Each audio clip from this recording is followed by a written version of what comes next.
जय श्री राधे सभी मित्रों को हमारे आध्यात्मिक वीडियो में आप सभी का हार्दिक स्वागत है। ध्यान मूलम गुरु मूर्ति पूजा मूलम गुरु पदम मंत्र मूलम गुरु वाक्यम मोक्ष मूलम गुरु कृपा। श्री गुरुदेव भगवान के श्री चरणों का ध्यान करते हुए वीडियो को आगे बढ़ाते हैं। तो आज के वीडियो में हम जानेंगे कि जो भगवान का नाम जप करता है उसके अंदर कौन कौन सी शक्ति आती है तथा उसकी कौन कौन सी कामनाएं पूर्ति हो जाती है तथा उसके जीवन में क्या बदलाव आते हैं तथा उसके जीवन में क्या दिव्य अनुभव होंगे। क्या उसके जीवन की चिंताएं खत्म हो जाएगी, समस्याएं खत्म हो जाएगी, उसके जीवन के दुख खत्म हो जाएंगे। तो इन सभी विषयों पर चर्चा की जाएगी। तो पूरे वीडियो को ध्यानपूर्वक जरूर सुने। चलो वीडियो स्टार्ट करते हैं।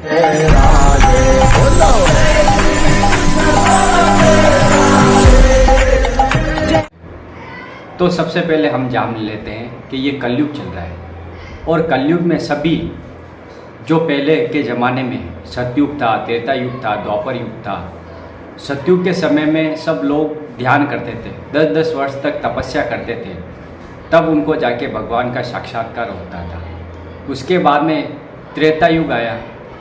त्रेता युग में यज्ञ के द्वारा भगवान को प्रसन्न किया जाता था, यज्ञ अनुष्ठान किया जाता था मंत्रों के साथ, तो उसमें प्रसन्न हो जाते थे भगवान और सभी कामनाओं की पूर्ति हो जाती थी। उसके बाद में आया द्वापर युग। द्वापर युग में भगवान की पूजा आराधना की जाती थी, मूर्ति पूजा की जाती थी, उससे भगवान प्रसन्न होते थे और सभी कामनाओं की पूर्ति करते थे। अब रही बात कलयुग की, तो कलयुग में इतना प्रभाव पड़ गया है कि व्यक्ति अपनी सोच से, नकारात्मक सोच से परेशान है। वह पॉजिटिव सोच रख ही नहीं पा रहा है क्योंकि वह हमेशा टेंशन में, निराशा में, परेशानी में डूबा रहता है। उसके जीवन में अनेक प्रकार की चिंताएं उसको घेरे हुई है। तो उसका क्या कारण है? सबसे पहले कलयुग उसी के ऊपर प्रभाव डालता है जो ये 5 चीज़ें या 5 चीज़ों का उपभोग करता है। मांस का सेवन, मदिरा का सेवन, व्यभिचार, चोरी, हिंसा। ये 5 चीज़ें जो व्यक्ति करेगा उसके ऊपर कलयुग का प्रभाव आएगा। और जो व्यक्ति किसी को गलत शब्द बोलेगा या किसी का दिल दुखाएगा या किसी को दुखी करेगा तो कलयुग का प्रभाव उसके ऊपर आएगा। फिर उसकी कभी भी चिंताएं नहीं मिटेगी। अगर व्यक्ति किसी को कोई भी दुख प्रदान करता है तो उसका कर्म उसको लौट के वापस सजा जरूर देता है। इसलिए अवश्य में भोक्तव्यम कर्तव्यम कर्म शुभाशुभम, अपने कर्मों का परिणाम उस स्वयं जीव को भोगना पड़ता है। अब ये जीव किस लिए कहा गया है? जो हमारा शरीर है ये 3 शरीरों से मिश्रित रूप से बना है, सूक्ष्म शरीर, कारण शरीर और स्वभाव शरीर। अब जीव ये बंधन में बंध गया, इसलिए वो भगवान को भूल गया है। बंधन क्या है? संसार का बंधन। ये संसार की माया जगत, यहाँ की कामनाएं और वासनाएं और यहाँ के नाना प्रकार के भोग, उसी के अंदर फंसकर आदमी केवल कामनाओं में उलझ गया है।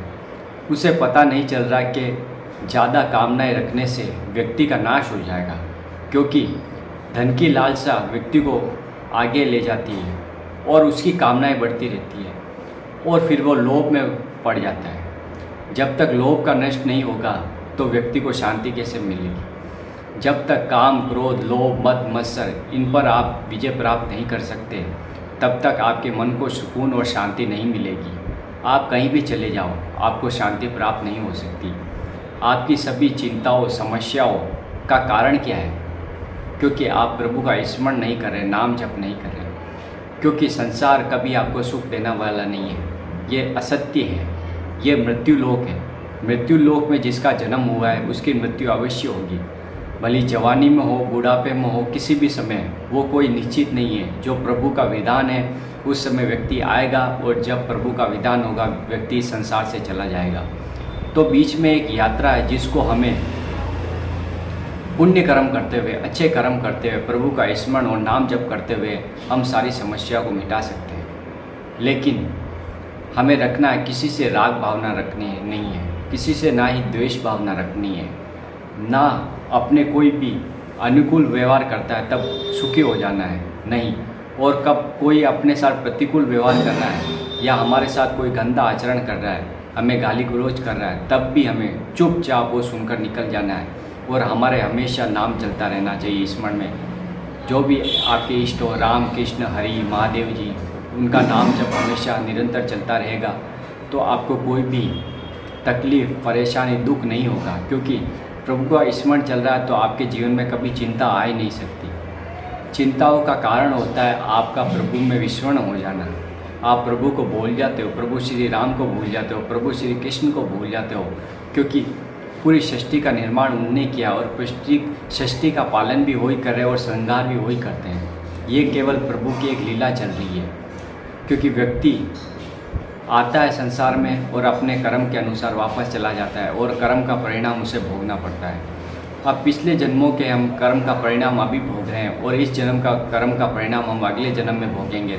इसलिए गलत कर्म हमसे ज़्यादा होते हैं। हर व्यक्ति अपने जीवन के अंदर झांक के देखे उसने कितने पाप कर्म किए हैं, क्या उनकी सज़ा उनको मिली है, नहीं मिली है। क्योंकि व्यक्ति पाप कर्म करते पहले सोच ही नहीं सकता, क्योंकि उसमें निष्ठा नहीं है, सत्य मार्ग नहीं है, नाम स्मरण नहीं है, इसलिए वो अपने मार्ग से चूक जाता है।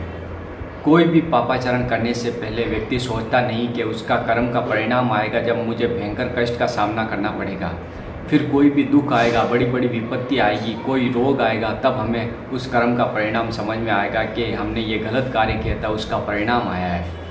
इसलिए सावधान हो जाइए। कोई भी कर्म करने से पहले पूरा विचार करके फिर कर्म करिए, क्योंकि कर्म वो भी होते हैं जो बांधने वाले भी होते हैं और कर्म वो भी होते हैं जो आपको ऊंचाइयों तक पहुंचा सकते हैं।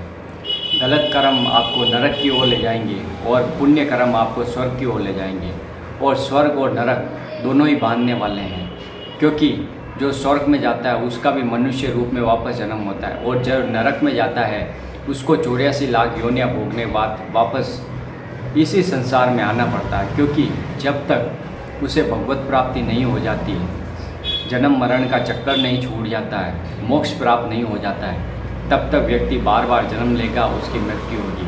कभी कुत्ता बनेगा, कभी गाय बनेगा, कभी सूअर, कभी छिपकली, कुछ भी बन सकता है। वो प्रभु का विधान है, उसके कर्म के अनुसार ही उसे दूसरी योनि प्राप्त होती है। और अंतकाल में जो जिसका स्मरण करता है और प्राण त्यागता है, उसी का उसको वापस जन्म मिलता है। तो ये एकदम संक्षिप्त विषय है, इसको ध्यानपूर्वक सुनिए, क्योंकि नाम के जप के द्वारा ही आप समस्याओं और कठिनाइयों का सामना कर पाएंगे। क्योंकि व्यक्ति के जीवन में अनेक कार्य होते हैं, आप गृहस्थ जीवन में हैं, आपके अनेक कार्य हैं, आपको अपनी ड्यूटी भी करनी है, आपके कर्तव्यों का पालन भी करना है, परिवार का पोषण भी करना है, समाज में भी जाना है। तो आप कैसे अपना कर्तव्य कर्म करते हुए नाम जप करेंगे? तो आपको उठते बैठते सोते समय कुछ भी कार्य आप कर रहे हो, आपका ऑफिस का कार्य भी कर रहे हो, तब भी आपको नाम स्मरण में लेना है। हमेशा अपनी जिह्वा से राम राम राम राम राम इस प्रकार जप करना है। जब तक आप दीर्घ काल तक यह नाम का निरंतर जाप करोगे तो आपके अंदर एक अलौकिक शक्ति का उत्पन्न होगा। आपकी सभी चिंताएं समाप्त हो जाएगी, भस्म हो जाएगी, और आपके जो इस जन्म के पुराने जन्म के जो पाप इकट्ठा हो रखे हैं वो आपको चिंता और परेशानी में डाले, वो धीरे धीरे समाप्त होंगे।